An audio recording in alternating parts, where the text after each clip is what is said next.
Bonjour, donc moi je suis le docteur Élodie Truchot, je suis médecin au centre hospitalier Métropole Savoie de Chambéry. Au sein de l'hôpital, j'ai 3 fonctions différentes. La première de mon activité principale, c'est d'être médecin urgentiste. Ensuite, j'ai 20% de mon activité sur le service de médecine des violences au sein de l'unité médico-légale, qui du coup est dirigée par le docteur Pierre-Henri. Et ensuite, j'ai 20% de mon activité qui est sur l'espace Anteia, qui donc a ouvert mardi, et qui est l'équivalent, enfin ça répond au cahier des charges ARS de Maison des Femmes Santé. Merci. Peut-être Nathalie Saint-Denis, donc, qui est intervenue tout à l'heure pour nous parler un peu de la formation des juges. Je vous laisse vous présenter. Bonsoir à toutes et à tous. Bonsoir, puis il est 16h30. Donc Nathalie Saint-Denis, je suis directrice opérationnelle de ce qu'on appelle l'ADIJ des Savoies, donc l'association d'aide aux victimes et d'intervention judiciaire du ressort de la Cour d'appel de Chambéry. Je peux reprendre mon souffle pour vous expliquer ce que c'est. Donc, c'est donc l'association référente au niveau judiciaire pour la prise en charge de toutes les victimes d'infractions pénales et l'acronyme étant composé de aide aux victimes et intervention judiciaire. On a également un service qui intervient pour l'accompagnement des auteurs d'infractions pénales et des interventions en matière d'affaires familiales. Donc, comme j'ai dit, je suis directrice, mais je continue aussi à faire de l'accompagnement sur le terrain et notamment les situations souvent les plus originales. Voilà. Et puis Élodie, je pense qu'on t'a repéré, mais peut-être que ça vaut le coup que tu représentes quand même rapidement notre association. Et si tu veux bien, je veux bien que tu donnes quand même quelques chiffres sur le nombre de personnes accompagnées, parce que ça donne quand même une idée de ce qui se passe en Savoie. Et puis peut-être rapidement nous dire quelques mots sur les dispositifs qui existent, puisqu'on parlait des enfants et des victimes, et peut-être donc des dispositifs parentalité qui peuvent exister au sein de l'association. Oui. Alors, ceux qui n'ont pas suivi du tout la journée aujourd'hui, je suis Élodie Lamarck, donc directrice de l'association Savoie de Femmes. Du coup, l'association, nous sommes sur le département depuis quasiment 48 ans. Donc, nous accompagnons les femmes victimes de violences conjugales. En 2024, nous en avons accompagné 771, dont 639 nouvelles situations. Au travers de tous les dispositifs que nous proposons, donc notre accueil de jour, et aujourd'hui on a parlé beaucoup de parentalité, donc au sein de Savoie de Femmes, on a plusieurs dispositifs. Le dispositif de la cabane, qui est maintenant à sa 5e année, qui est un accompagnement des mères et enfants de 6 à 12 ans sur une année scolaire au travers de 10 séances. Donc c'est un accompagnement avec une intervenante sociale, Marion, une psychologue, Yasmina Elakourbi, qui doit être dans la salle, et aussi l'intervention ponctuelle d'une psychomotricienne. L'objectif est vraiment de travailler aussi bien dans un groupe mère-enfant que en séparer les enfants d'un côté, les mères de l'autre, sur tout ce qui est donc l'impact des violences, donc la gestion des émotions, la compréhension de la violence, et donc retravailler sur toutes les compétences émotionnelles et relationnelles qui ont pu être impactées. Donc c'est la 5e année que ce dispositif existe. Autre dispositif, nous avons depuis 2 ans un groupe de parole pour adolescents, donc qui est plutôt donc, tourné vers les 12-17 ans. Groupe de parole de 8 séances, aussi sur une année scolaire. L'objectif, là aussi, est de retravailler toutes les compétences relationnelles, émotionnelles et relationnelles qui ont pu être mises à mal dans une enfance dans le cadre des violences conjugales, comme on a pu voir aujourd'hui sur les impacts. Donc ces 8 séances, on avait souhaité rendre un peu les choses un peu plus attrayantes pour les adolescents, donc on a construit ce groupe de parole autour du podcast. Donc on a une technicienne du son qui accompagne donc Marion et Yasmina aussi pour retravailler toutes ces compétences avec les adolescents. Nous avons donc le stage Mal de mer que je viens d'évoquer, qui est réalisé donc toujours par Marion, intervenante sociale, accompagnée de Solène et Ségolène pour la partie artistique. Donc c'est sur une semaine, 5 séances de 3 heures, où les mères vont pouvoir travailler sur cette reprise de confiance en soi, cette expression des mots MAUX et pas forcément en mots, puisqu'il y a tout le support artistique de théâtre, de clown, de mime, enfin voilà, toutes les compétences et talents de Solène et Ségolène qui sont mis au service de la reconstruction de ces femmes. Et pour le dernier dispositif, nous avons ouvert depuis maintenant une petite année un accueil de jour pour enfants, c'est-à-dire là, ce sont sur rendez-vous un temps pour les enfants allant de 4 à 17 ans, qui permettent vraiment aux enfants de trouver un espace pour déposer leurs paroles, voilà, et qui seront accueillis par une professionnelle et une bénévole formée de l'association. Donc ça, c'est sur rendez-vous. Alors j'ai déjà une avalanche de questions et pour vous trois sur des sujets divers et variés. Docteur Truchot, je vais commencer avec vous, puisqu'on a parlé de cet espace Anteia, mais alors pour l'instant, pour beaucoup, on ne sait pas encore trop ce que c'est. Alors comment ça va marcher? Et puis surtout, comment va se réaliser l'adressage en fait? Comment on peut faire appel à vous? Alors donc on a ouvert nos portes mardi. Donc l'espace Anteia, ça répond au cahier des charges ARS qui est national des maisons des femmes santé. On a décidé de ne pas l'appeler maison des femmes, tout simplement parce que le terme pour nous ne correspond pas à l'activité.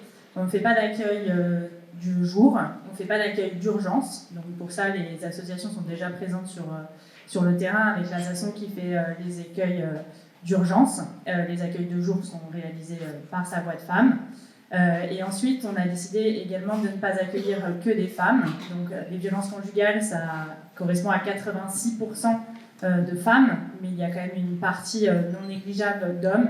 Et donc on a décidé de pouvoir prendre en charge les patients, quel que soit leur genre, parce qu'on est une structure de soins. Donc c'est une structure qui est portée par le CHMS. Nos locaux sont au sein de l'hôpital de Chambéry. Pour l'instant, il y a une seule antenne, qui est du coup l'antenne principale qui est sur Chambéry. On reçoit les patients uniquement sur rendez-vous avec un adressage fait par les professionnels de santé ou du social via la messagerie sécurisée Mon Cisra qui existe sur le département. Vous avez sur Mon Cisra Espace Anteia qui vous permet d'avoir du coup le formulaire d'adressage, des flyers à destination des professionnels pour vous réexpliquer ce qu'on fait et qu'est-ce qui va se passer, et également un flyer à destination des patients et la carte victime de violence. Si vous ne la connaissez pas, elle est disponible sur Mon Cisra et vous pouvez la distribuer à tous vos patients. Donc du coup, c'est des patients qui sont que des patients majeurs. Les mineurs sont pris en charge par l'UAPED. Donc nous, on ne prend que des patients qui sont majeurs, qui résident en Savoie et qui sont victimes de violences conjugales, sexuelles ou sexistes, qu'elles soient actuelles ou passées. Et tout ça, il faut que les patients aient au moins 2 problématiques entre le médical, le psychologique et le social. Quand vous allez nous envoyer une demande, l'infirmière coordinatrice va traiter cette demande. Elle va ensuite rappeler la victime pour refaire un point avec elle sur sa venue. Déjà, est-ce que du coup elle a bien 2 problématiques sur les 3 problématiques? Et ensuite, lui expliquer le déroulement de la journée, parce que la victime va être reçue en hôpital de jour. Et sur cette journée complète, elle va être accueillie par l'infirmière qui va faire le lien avec la patiente sur toute la journée. Et ensuite, elle va être vue par le médecin, la psychologue, l'assistante sociale. Et il y a également présence sur la structure de Sa Voix de Femme, de la VIGE, mais également de la VDKS et du CIDFF, ce qui sont donc toutes les associations présentes sur la Savoie pour accompagner globalement les victimes, de manière à ce que la victime puisse avoir tout le monde présent dans un même endroit et qu'elle puisse avoir une prise en charge globale. Et ensuite, à la fin de la journée, on lui proposera un parcours de soins. Et l'idée, c'est de s'appuyer sur tous les professionnels du territoire pour pouvoir prendre en charge ces patientes avec des relais sur des professionnels qui sont formés. Ok, merci beaucoup. J'aimerais bien qu'on passe un petit peu peut-être au volet auteur. Est-ce que déjà vous pourriez nous présenter peut-être les dispositifs qui existent au sein de la VIGE pour les auteurs? On a parlé ce matin rapidement des stages de responsabilisation, donc peut-être nous expliquer comment ça peut se passer. Et puis j'ai une question de la salle qui est quel avis avez-vous sur la mise en place de mesures de justice restauratrice dans les cas de violence conjugale? C'est une très bonne question. Les dispositifs. Alors, il faut savoir que la vie, je vais quand même, notre casquette, on va prendre en charge les auteurs dans un cadre pré-sententiel, donc avant jugement. Et il y a une entité que vous connaissez sûrement qui s'appelle le SPIP, Service pénitentiaire d'insertion et de probation, qui est là pour accompagner les auteurs dans un cadre post-sententiel, après jugement. Donc, c'est important de le préciser puisque la vie n'est pas la seule structure à prendre en charge les auteurs. À savoir que nos interventions se font uniquement dans un cadre judiciaire, donc sur décision de justice.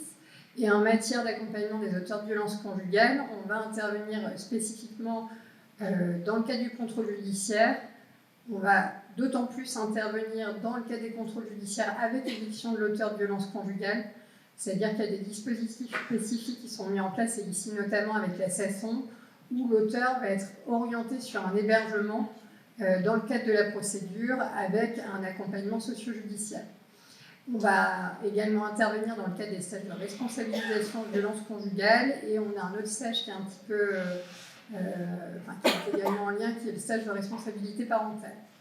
Dans le cadre de ces différentes mesures, l'objectif premier, c'est de travailler le passage à l'acte.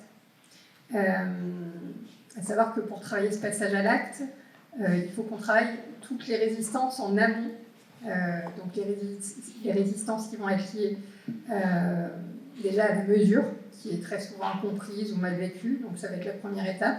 La deuxième étape, ça va être d'appréhender l'individu dans toutes ses séquences de vie, familiale, professionnelle, sociale, médicale, et d'appréhender son environnement de vie, pour après pouvoir définir un accompagnement individualisé, le plus adapté à la situation et surtout le plus adapté à une prévention de la récidive, et pour préparer l'après-jugement notamment. Puisque nous, quand on les a en suivi, les auteurs de violences conjugales, il y a deux solutions. Le jour où ils vont être jugés, où ils vont reprendre la vie de famille, ou ils vont se séparer. Donc la question, c'est déjà de préparer ça dès le début de la mesure. Sur la question par rapport à la mesure de justice restaurative, alors est-ce que déjà tout le monde sait ce que c'est la justice restaurative? Est-ce que tout le monde est au clair là-dessus? Ça vous vaut lever la main si ce n'est pas le cas. Ça vaut peut-être le coup d'en redire quelques mots. La justice restaurative, alors c'est peu connu, enfin c'est de plus en plus connu en France, mais c'est, on va dire, mis en place de façon très disparate sur le territoire national. Alors, à savoir que sur le département de la Savoie et de la Haute-Savoie, il y a un groupe Justice Restaurative 73-74, et la volonté, l'objectif poursuivi dans le cadre de cette justice restaurative, c'est de proposer aux auteurs et aux victimes un nouvel outil de reconstruction post-infraction. C'est-à-dire que ce soit un infracteur ou une victime, ils peuvent à un moment donné de leur vie, je ne parle même pas de procédure, avoir le besoin de comprendre un événement particulier lié à l'infraction qu'ils ont vécue en commun, et de fait, ils peuvent vouloir se saisir d'une mesure de justice restaurative. Alors, il y en a plusieurs. Je vais vous parler principalement de la médiation restaurative. Pour pouvoir, par exemple, un auteur rencontrer une victime, par exemple, l'objectif de la médiation restaurative, ça peut être pour l'auteur de s'excuser auprès de cette victime. En revanche, la victime peut, elle, avoir des questionnements très précis. Je vais vous donner un exemple. Une victime de viol peut avoir une obsession sur le pourquoi elle a été ligotée. Et peut avoir ce besoin fondamental de rencontrer l'auteur pour lui demander pourquoi, à ce moment-là, elle a été ligotée comme ça, dans tel contexte. Ça va être en complément, très souvent, d'une décision de justice, d'une thérapie mise en place individuellement. Ça va être un besoin qui va, pour pouvoir se reconstruire et avancer. Voilà. Donc cette justice restaurative, elle est à la disposition de tout le monde, c'est un droit. C'est prévu par le Code de procédure pénale.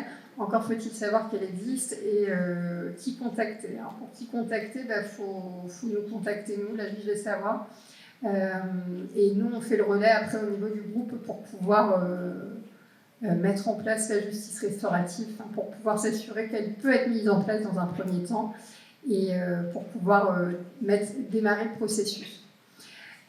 Sur la thématique des violences conjugales. Alors, c'est bien, ça me permet de rebondir sur certaines observations qui ont été faites tout à l'heure. Alors déjà, la médiation restaurative, l'objectif c'est de créer un espace de dialogue entre deux personnes dès lors que leurs demandes sont congruentes. C'est-à-dire que cet espace de dialogue ne sera pas mis en place si on s'aperçoit au cours des entretiens menés individuellement en amont que les demandes ne vont pas dans le même sens. Pourquoi? Puisque l'idée, et c'est justement un petit peu ce qui était évoqué tout à l'heure, c'est qu'il n'y ait pas de survictimisation et que finalement la médiation soit un échec et vienne encore plus accentuer finalement le traumatisme de la victime ou potentiellement le mal-être de l'auteur. Donc le principe de la médiation restaurative, c'est après une séance d'information, c'est progressivement de rencontrer individuellement chaque partie pour s'assurer systématiquement des demandes, formuler clairement les demandes, pour pouvoir mettre en présence les deux parties, créer cet espace de dialogue, répondre aux demandes qui auront été précisément définies des deux côtés, et justement finaliser ce processus de médiation. À aucun moment, les parties sont obligées de continuer. Donc, à partir de ce moment-là, la question de savoir si la justice restaurative peut être mise en place dans un cas de violence conjugale ne s'exclut pas, à mon sens, puisque à chaque moment, à tout moment, la victime peut se retirer du dispositif. Et si, par exemple, l'auteur, dans le cadre de ses entretiens individuels, manifeste des attitudes négatives vis-à-vis de la victime ou laisse à penser qu'il va, à un moment donné, mettre en difficulté la victime, on n'ira pas au bout du processus, puisque les médiateurs de justice restaurative peuvent arrêter à tout moment cette procédure. Enfin, ce processus, pas une procédure, c'est un processus. Voilà, je ne sais pas si j'ai répondu à la question, mais... Alors, je vais préciser que s'il y a des questions dans la salle, je pense qu'il y a possibilité aussi de lever la main et on peut aussi prendre quelques questions en direct.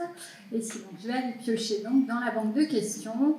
Et celle-ci sera pour Élodie Lamarck. Est-ce une éventuelle difficulté pour votre accompagnement à venir? Pardon ? Il y aura une question salle. Très bien. Est-ce donc une éventuelle difficulté pour votre accompagnement à venir qu'un professionnel accompagne physiquement une maman à sa voix de femme? Est-ce que je dois la refaire? Oui, j'ai pas compris la question. Est-ce une éventuelle difficulté pour votre accompagnement à venir qu'un professionnel accompagne physiquement une maman à sa voix de femme? Okay. Est-ce que c'est bon? J'ai traduit. Je crois que j'ai pas dit. Merci. Oui, l'accueil de jour de sa voix de femme est ouvert donc, aux femmes et à leurs enfants. Ils peuvent venir de façon inconditionnelle. Mais c'est aussi un lieu ressource pour les professionnels, les familles et l'entourage, aussi bien donc accueil physique que téléphonique. Donc deux réponses par rapport à cette question.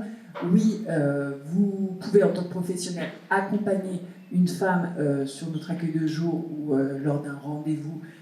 Si vous avez pris un rendez-vous, ça, il n'y a pas de souci. Et on répond aussi aux professionnels qui ont des interrogations. Si vous avez des questions, des interrogations, n'hésitez pas à nous appeler. On peut déjà en échanger si vous avez besoin de débriefer, de déposer quelque chose, d'orienter. Voilà. N'hésitez pas, nous sommes donc bien présents pour vous aussi professionnels. Alors, je crois qu'il y avait du coup une question dans la salle. Une question au sujet de la médiation restaurative. Est-ce que les personnes qui se rencontrent sont des personnes qui se connaissent, le couple auteur-victime, ou ce sont deux personnes différentes qui ne se connaissent pas, ce qui est différent? Alors, il y a différents types de justice restaurative et dans le cas de la médiation restaurative, en principe, c'est un auteur et une victime. Après, il y a les cercles restauratifs. Il y a possibilité d'adapter de la médiation restaurative justement pour un auteur et une victime qui ne sont pas d'une même infraction. Il y a vraiment plusieurs biais. Voilà.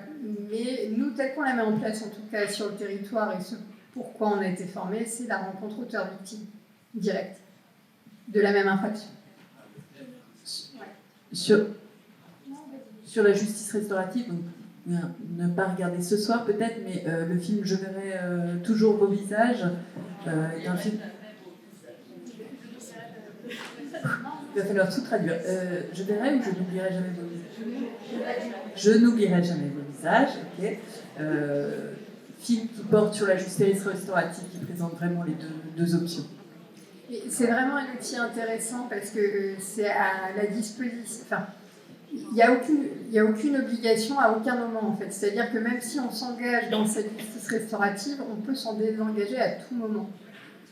C'est vraiment quelque chose qui vient en complémentarité et qui permet soit de dire, soit de comprendre des choses qui n'ont pu être exprimées à un moment donné du vécu infractionnel, de la procédure. Alors, est-ce qu'il y a d'autres questions dans la salle, sinon je vais prendre une des questions qui a été envoyée.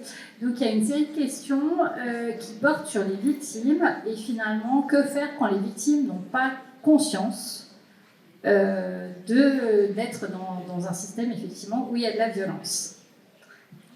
Ça, c'est tout un travail véritablement d'accompagnement. On a parfois aussi des femmes qui arrivent orientées par des amis, par des professionnels, par un médecin sur notre accueil de jour en disant mais voilà, on m'a dit de venir vous voir, j'avais besoin d'échanger avec vous.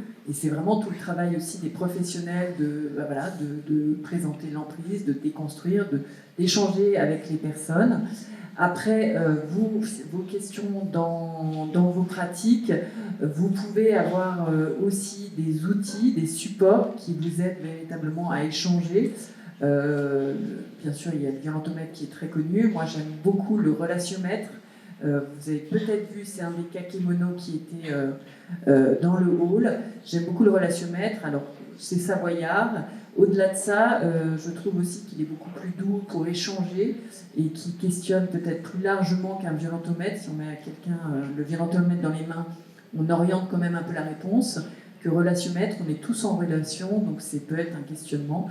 Il y a des supports, peut-être s'appuyer sur des supports qui permettent vraiment aussi d'ouvrir un dialogue sur le vécu. Vous allez avoir aussi des livres sources. Un que j'aime beaucoup et qu'on utilise à l'association, c'est Tant pis pour l'amour de Sophie Lambda, qui est une BD assez épaisse et qui, je trouve, présente vraiment tout ce qui est les phénomènes d'emprise, les relations toxiques de façon assez douce et de multiples façons, donc on peut s'y retrouver très facilement. Voilà, idée de support, je ne sais pas si... Et alors peut-être pour Dr Truchot, donc je suis professionnelle de santé, je me pose quand même des questions sur une situation. Madame, finalement, quand je la questionne, me donne peut-être des éléments très parcellaires. Est-ce qu'on peut vous contacter? Est-ce qu'il est possible d'échanger avec vous sur des situations? Alors, effectivement, déjà, quand vous êtes professionnel de santé ou du soin, il faut poser la question des violences. On milite vraiment pour que cette question soit comme vous posez est-ce que vous avez des antécédents médicaux? Est-ce que vous fumez? Est-ce que vous buvez de l'alcool?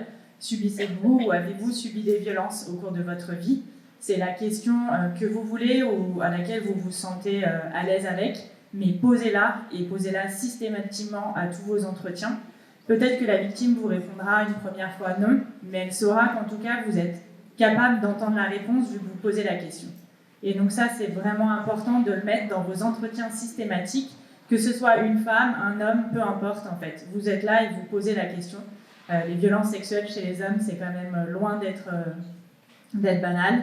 Il y a quand même énormément de violences sexuelles dans l'enfance, et notamment chez les hommes.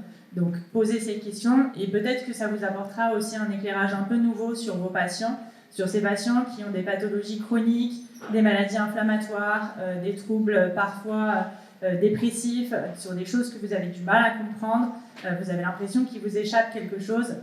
Là, c'est le moment où le clignotant de violence doit être là. Donc après, respectez la temporalité de vos victimes.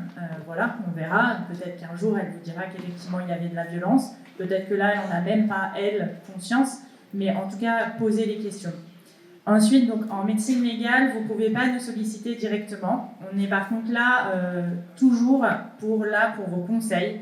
Notamment, vraiment, si vous avez des questions sur les signalements, des questions médico-légales, appelez-nous.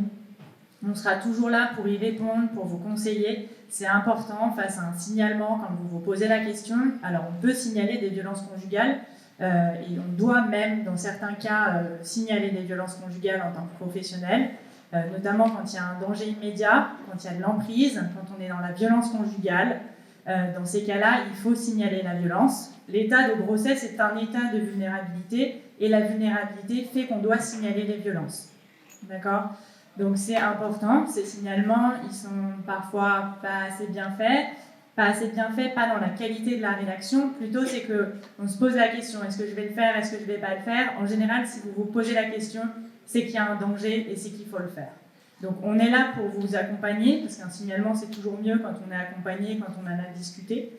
Mais voilà, n'hésitez pas à nous appeler. Donc en médecine légale, on travaille uniquement sur réquisition judiciaire, c'est-à-dire qu'il y a eu à un moment donné les forces de l'ordre qui sont intervenues et qui nous demandent de voir la victime.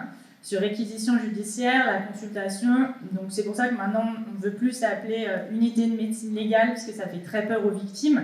Elles me disent tous, j'ai l'impression que je vais être morte alors que je ne suis pas encore morte. Et en fait, ce qu'on fait vraiment, c'est de la consultation des violences. On fait un examen donc on demande ce qui s'est passé, on fait un point sur leurs antécédents médicaux, et ensuite on les examine toujours.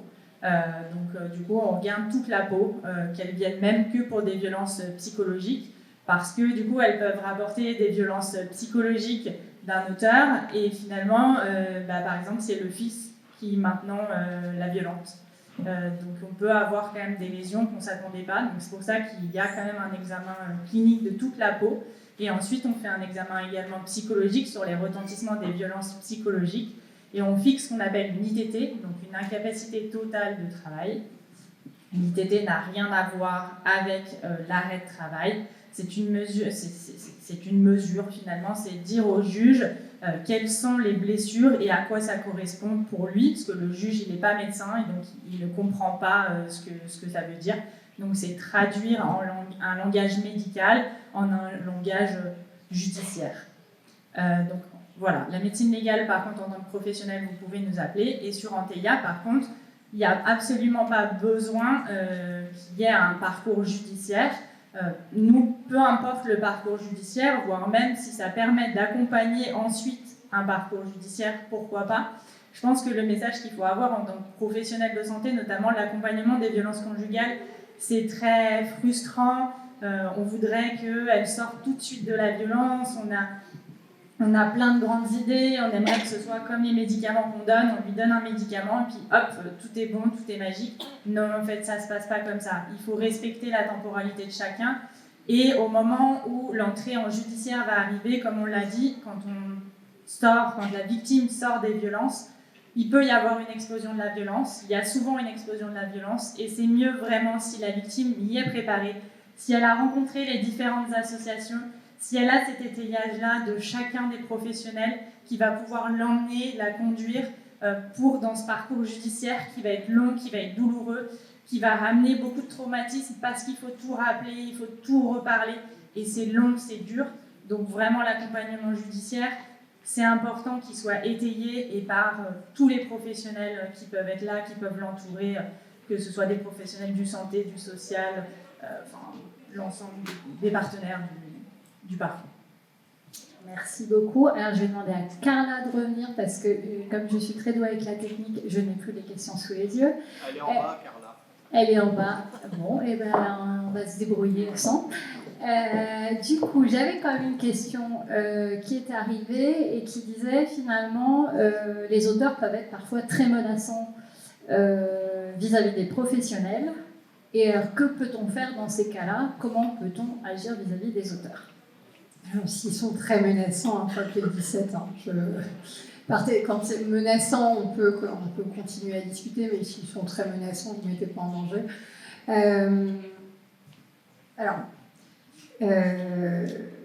Selon le cadre d'intervention, ils n'auront pas la même posture. Donc, effectivement, nous, quand on intervient, ils sont rarement menaçants, puisqu'il y a quand même une contrainte judiciaire qui fait qu'ils sont obligés de venir nous voir. Ils savent pertinemment que si on bascule sur une attitude menaçante, derrière, il y aura quelque chose qui risque de suivre, au moins y remonter au juge ou des choses comme ça. Il est vrai que pour des professionnels qui interviennent en dehors d'un autre cadre, déjà, je pense que vous n'avez pas à les identifier comme des auteurs. Selon vos pratiques professionnelles, c'est ou des patients ou des suivis. Finalement, ce n'est pas forcément des auteurs pour vous. Donc, j'ai envie de vous dire, si quelqu'un est très menaçant avec vous, adoptez, qu'il soit auteur ou victime, adoptez la posture professionnelle que vous auriez avec une autre personne qui n'est pas estampillée auteur.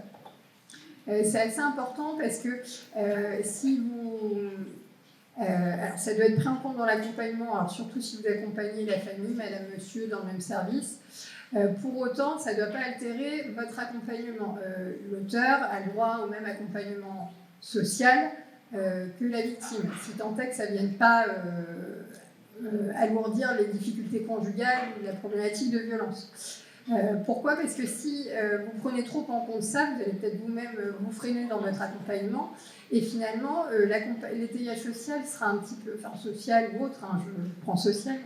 Or, il est très important, et moi je vous le dis, dans mes prises en charge, quand j'oriente un auteur vers un pôle médico-social ou vers un CMP, pour moi, il est important que ces structures-là les accompagnent au même titre que les autres. Pourquoi ? Parce que sinon, après, je vais devoir travailler des résistances. On va me dire, oui, on n'a rien voulu faire pour moi parce qu'on m'a dit que j'étais auteur. Donc déjà, là, je le perds et on retourne sur la même rengaine du départ, à savoir, c'est pas de ma faute, c'est un juge, je comprends pas, c'est de sa faute à elle. Elle a le droit à tout, voilà. Donc, j'ai envie de dire, enlevez-leur cette étiquette d'auteur, prenez-les comme des gens que vous accompagnez et considérez-les comme des gens que vous accompagnez habituellement. C'est-à-dire que si quelqu'un se présente avec un ton menaçant, sous emprise de stupéfiants, ayez la même attitude. Voilà. La qualification d'auteur, dans le cas des accompagnements, c'est pour nous, c'est pour le SPIC, c'est pour l'autorité judiciaire, et nous, on va les considérer comme auteurs, et ils auront, s'ils sont trop menaçants, et on ne gêne pas pour le faire, le rapport qu'il faut, et puis si c'est vraiment très urgent, on appellera la permanence pénale qui fera ce qu'il faut. Je ne sais pas si c'est vraiment la réponse qui est attendue, mais pour moi c'est important de le dire, parce que finalement, si on regarde tous... alors, vous pouvez nous contacter. Alors, si vous savez que par exemple, il y a un référent judiciaire ou un conseiller d'insertion et de probation, si vous avez besoin d'être soutenu dans la prise en charge de cette personne, vous pouvez nous contacter. Moi, j'aurai grand plaisir à échanger avec vous sur les besoins, sur les difficultés identifiées, au contraire. Mais c'est vraiment important pour moi, je pense, que chacun reste dans son rôle et chacun mène ses accompagnements comme il le doit. Et je pense que ça participera aussi d'une certaine façon à la protection de la victime, en fait. Parce que si on apporte des solutions à cet auteur, et finalement on apportera aussi des solutions à une victime. Vous voyez ? Après, je sais que parfois vos services sont mis en difficulté. Je vais vous donner un exemple. Il n'y a pas plus tard qu'il y a 10 jours, c'est le pôle médico-social, c'était en Haute-Savoie, qui nous écrit. Alors, il y en a un qui suit madame, l'autre qui suit monsieur, et madame et monsieur n'ont rien trouvé de mieux à faire qu'à faire une demande de logement social en commun, alors qu'une interdiction de contact. Et les professionnels s'en sont rendus compte. Donc, quid, qu'est-ce qu'on fait ? Voilà, la question qu'ils nous ont écrit pour savoir ce qu'ils devaient faire. Voilà, donc bon, on leur a répondu sur le fait que s'ils pensaient qu'il y avait nécessité, qu'il fallait aussi le signaler. Parce que, est-ce qu'il y a de l'emprise, voilà. Mais la meilleure solution dans ce cas-là, c'est de signaler la difficulté à l'autorité judiciaire. Je vois qu'il y a la PJJ aussi, donc la PJJ peut parler d'auteur aussi. Voilà, si vous voulez compléter ou même sinon faire part de remarques, vous pouvez aussi le faire par le biais du QR code. Ça peut être une remarque et pas simplement une question. Et donc justement sur ce sujet-là, on a eu des remarques. Donc une information sur le volet médical. Les urgences sont également une porte d'entrée pour les victimes. Et puis dans le même ordre d'idée, comment est-il possible d'accompagner une femme par le biais des urgences pour faire reconnaître des violences conjugales? Doit-elle passer par l'accueil des urgences pour tout public? La réponse est non. Alors c'est pas mal, comme ça j'ai la casquette d'urgentiste aussi. Tous les urgentistes de la Savoie sont formés. On a tous à peu près harmonisé les protocoles maintenant sur la Savoie via les référents médicaux violences conjugales qui existent dans chacune des structures d'urgence. Elles arrivent souvent aux urgences dans la phase d'explosion de la violence. Ça, finalement, elles ont besoin de faire constater des blessures dans la phase d'explosion de la violence. Qu'on les voit quand il y a une plaie, une suspicion de fracture, des choses comme ça, on est là pour ça, on reste un service d'urgence. On est là aussi si on peut les mettre à l'abri. Si là elles ont besoin, elles ne savent pas, moi je leur dis tout le temps, les urgences on est ouvert tout le temps, s'il y a besoin, on pourra toujours les hospitaliser pour les mettre en sécurité. Ça fait partie de nos missions et de nos fonctions, et encore une fois, tous les urgentistes sont formés pour ça et sont au courant de ça. Donc voilà, après, par contre, pour qu'elles aillent déposer plainte, il n'y a pas besoin de les faire passer par les services d'urgence pour avoir des certificats médicaux. tous les médecins sont habilités à faire des certificats médicaux. S'il y a des médecins dans la salle, en Savoie, vous n'avez pas besoin de fixer l'ITT, sauf si vraiment les forces de l'ordre vous demandent et font la réquisition judiciaire, ce qui peut arriver le vendredi et sur le week-end, parce que du coup les gardes à vue, ça dure 48 heures, et donc du coup parfois ils ont besoin de l'ITT, donc le vendredi ou le samedi pour pouvoir décider ensuite de ce qu'ils font. Mais sinon, vous ne mettez pas l'ITT, vous marquez que l'ITT sera fixé sur réquisition judiciaire. Dans le cadre d'une garde à vue en médecine légale, on voit les patients dans la journée. Et sinon, on a des délais pour les violences conjugales en fonction de ce que nous demandent les forces de l'ordre à moins de 10 jours. Donc voilà, on voit les victimes très rapidement. Par contre, il faut, et ça c'est que vous soyez médecin, finalement, psychologue, infirmière ou même parfois du social, si vous voyez des blessures, si vous voyez des lésions, des ecchymoses, des hématomes, notez-le dans vos dossiers médicaux, d'accord ? Notez ce que vous voyez, c'est important. Nous, on pose aussi la question, avez-vous déjà parlé des violences ou est-ce qu'il y a déjà un médecin, un psychologue ou un professionnel de santé qui a déjà constaté les violences ? Parce qu'ensuite, il peut y avoir des réquisitions de vos dossiers où vous pouvez faire des attestations aussi ou des certificats de présence de lésions. Donc, c'est important que vous les notiez bien dans vos dossiers et que vous notiez... alors, état de stress psychotraumatique, ça ne veut rien dire. Ça veut tout dire et rien dire. Ce qui est plus important, c'est noter les symptômes que présente la victime. Elle a un évitement, elle pleure, elle a des reviviscences, elle a une dissociation. Expliquez-les, marquez entre guillemets ce que vous dit la victime. Et ça, pour nous, c'est beaucoup plus intéressant en médecine légale. Donc, pour répondre à votre question sur les urgences, on est là pour gérer les urgences quand il y a une plaie, quand il y a une fracture, ou s'il y a vraiment besoin d'un accueil urgence psychologique ou psychiatrique. Aux urgences adultes, on fait aussi tout cet accueil-là. C'est important. Mais sinon, tout ce qui peut être fait en médecine de ville est fait en médecine de ville. Merci. J'ai plusieurs questions sur qu'est-ce qui se passe finalement quand les deux parents sont auteurs de violences. Alors, la première, comment se passent les dynamiques lorsque les deux personnes sont violentes ? Y a-t-il toujours une victime principale ? Comment réagir et comment les repérer ? Et je couple avec une deuxième question sur le sujet. Violence conjugale, quand les deux parents sont auteurs, sans que l'une ne paraisse plus violente que l'autre, pas de verticalité apparente, comment accompagner les enfants ? Faut-il faire une IP ? C'est deux belles questions. On fait une réponse à deux. Alors, je vais répondre sur le plan judiciaire. Rien n'empêche l'autorité judiciaire de retenir la culpabilité, la responsabilité pénale des deux parties et de considérer que c'est des violences réciproques et de sanctionner les deux individus, à savoir que dans le cas de ce qui peut distinguer, on va dire, l'implication de l'un et de l'autre, ça va être la sanction. L'autorité judiciaire peut retenir des violences réciproques à des degrés différents et sanctionner différemment le co-auteur ou la co-victime. Voilà.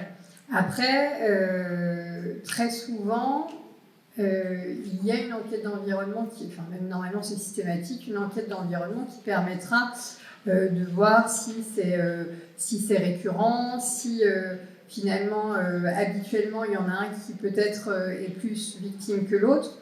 Mais si l'enquête d'environnement ne révèle rien, en règle générale, les magistrats vont retenir les violences réciproques et puis prononcer la sanction plus ou moins adaptée en face. Alors là, oui, après, nous, au niveau des enfants, c'est vrai qu'on a eu parfois des situations où on a eu à accompagner, notamment dans le cadre de l'accueil de jour pour enfants, recueillir la parole de l'enfant qui puisse déposer son vécu. Mais là, c'est sûr qu'il faut aussi penser à tous les systèmes de protection de l'enfance. Et là, puis d'autres, la ZEUS seront mieux placés pour déployer tout l'accompagnement que l'enfant va nécessiter, et si besoin, finalement, enfin voilà. Après, sur la question de l'IP, c'est toujours pareil. C'est si vous avez la possibilité de capter les deux parents, alors individuellement, c'est mieux. Après, il faut pouvoir justifier d'échanger avec eux de façon individuelle. C'est d'essayer de comprendre, de voir comment ils se positionnent. Il peut y avoir une situation de crise, il y a un événement donné. qui a mis tout le monde en difficulté. Et finalement, ils ont mis en place des choses pour être accompagnés, pour être aidés, pour protéger l'enfant. Est-ce que l'IP est nécessaire dans ce cas-là? Pas forcément. Déjà, par contre, il faut rester en observation sur cet enfant. Voilà. Si après vous êtes inquiet pour l'enfant et que vous n'avez pas de possibilité d'échanger avec les parents pour savoir s'il y a des choses de mise en place, eh ben, faites une IP. Faites une IP. Au pire, vous la faites pour rien. Et au mieux, vous la faites pour vous protéger un enfant. Alors, on va se rapprocher de l'horaire de fin de cette table ronde. Donc, on va prendre peut-être encore 2 questions. Est-ce qu'il y a des questions dans la salle ou est-ce que je pioche dans celles qui nous sont arrivées? Ou des remarques ou des réactions? Non, je dois lever. Non, ça va aller. J'ai une question pour Sa Voix de Femme. Est-ce que Sa Voix de Femme accompagne des personnes victimes d'inceste? Sinon, vers qui redirigerez-vous sur le territoire savoyard? Peut-être, voilà, ça va être un peu plus large que Sa Voix de Femme, je pense, la réponse. Non, alors, Sa Voix de Femme, nous accompagnons les femmes victimes de violences conjugales au sein du couple ou post-séparation. Pour toute autre victime, je me tourne vers Nathalie. Alors, nous, au sein du service aide aux victimes, on va proposer donc un double accompagnement judiciaire et psychologique. Très souvent, on va les accompagner sur le volet procédural. Quand il va y avoir une problématique incestueuse et qu'il y a un besoin d'accompagnement psychologique, on prendra naturellement en charge. Après, je pense que l'espace Antélia peut-être intervient aussi dans ce cadre-là.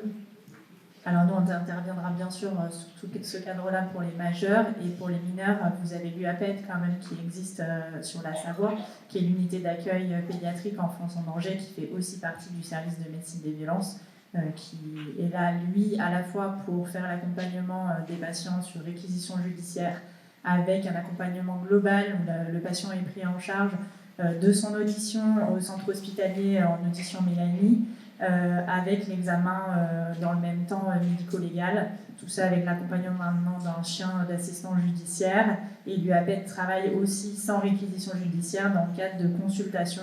Donc ils peuvent faire des évaluations aussi de consultation médicale sur les enfants. Merci beaucoup.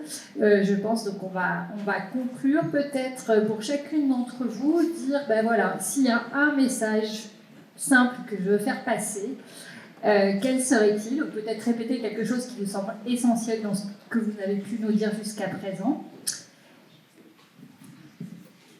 Alors, moi, s'il y avait un message, c'est véritablement, ça a été dit plusieurs fois, de ne pas rester seul face aux situations. C'est des situations qui sont parfois violentes aussi pour nous en tant que professionnels, en tant que personnes. Donc je pense que l'essentiel, c'est véritablement échanger.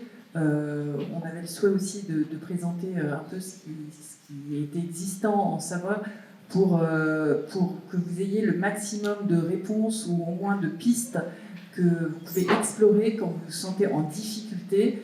Et j'ai envie de dire, n'hésitez pas à contacter une association ou une autre. On vous réorientera si besoin. Mais vraiment, l'accueil de jour physique et téléphonique Sa Voix de Femme, en un appel, vous pouvez avoir des réponses ou une réorientation. Mais surtout, voilà, échangeons, partageons, ne restons pas seuls. Et donc j'en profite pour dire que voilà, on travaille vraiment, on a un réseau très partenarial et qu'on a certains de nos partenaires qui sont présents dans la salle, CDFF, ADDKS par exemple, qui ne sont pas représentés sur cette table ronde, mais j'ai envie de dire, peu importe la porte d'entrée, que ce soit la Viche, Sa Voix de Femme, de toute façon, on rebasculera les uns sur les autres selon les besoins qui auront été identifiés. Nathalie, peut-être pour conclure. Alors, c'est plus large, je pense, infuser dans votre quotidien de façon systémique ou systématique cette tendance, cette volonté de prévenir, de lutter contre les violences au sein du couple. Ça peut se faire dans un quotidien, tout le temps, tous les jours, auprès de vos enfants, auprès de vos collègues. Je pense que c'est le meilleur moyen d'avancer, puisque même quelqu'un qui est dans le faux à un moment donné peut basculer sur quelque chose de... j'ai envie de dire que s'amender, je parle par là des auteurs. Donc voilà, je pense que c'est en infusant, en parlant, qu'on avancera tous sur cette thématique-là.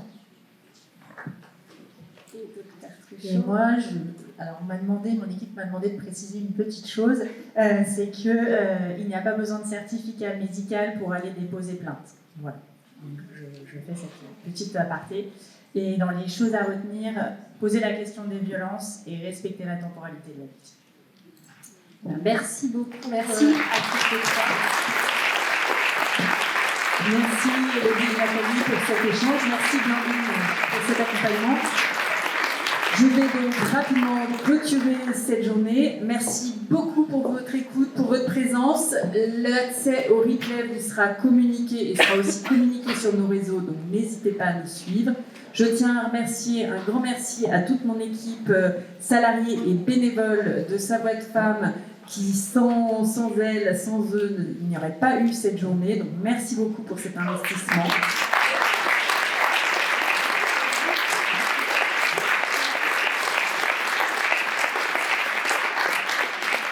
Véritablement, nous souhaitons que ce partage continue, donc n'hésitez pas à nous contacter, à venir nous rencontrer, et j'aurai grand plaisir à vous retrouver dans 2 ans pour les 50 ans de l'association en 2027 pour une nouvelle journée d'études. Merci beaucoup et bon retour. Merci.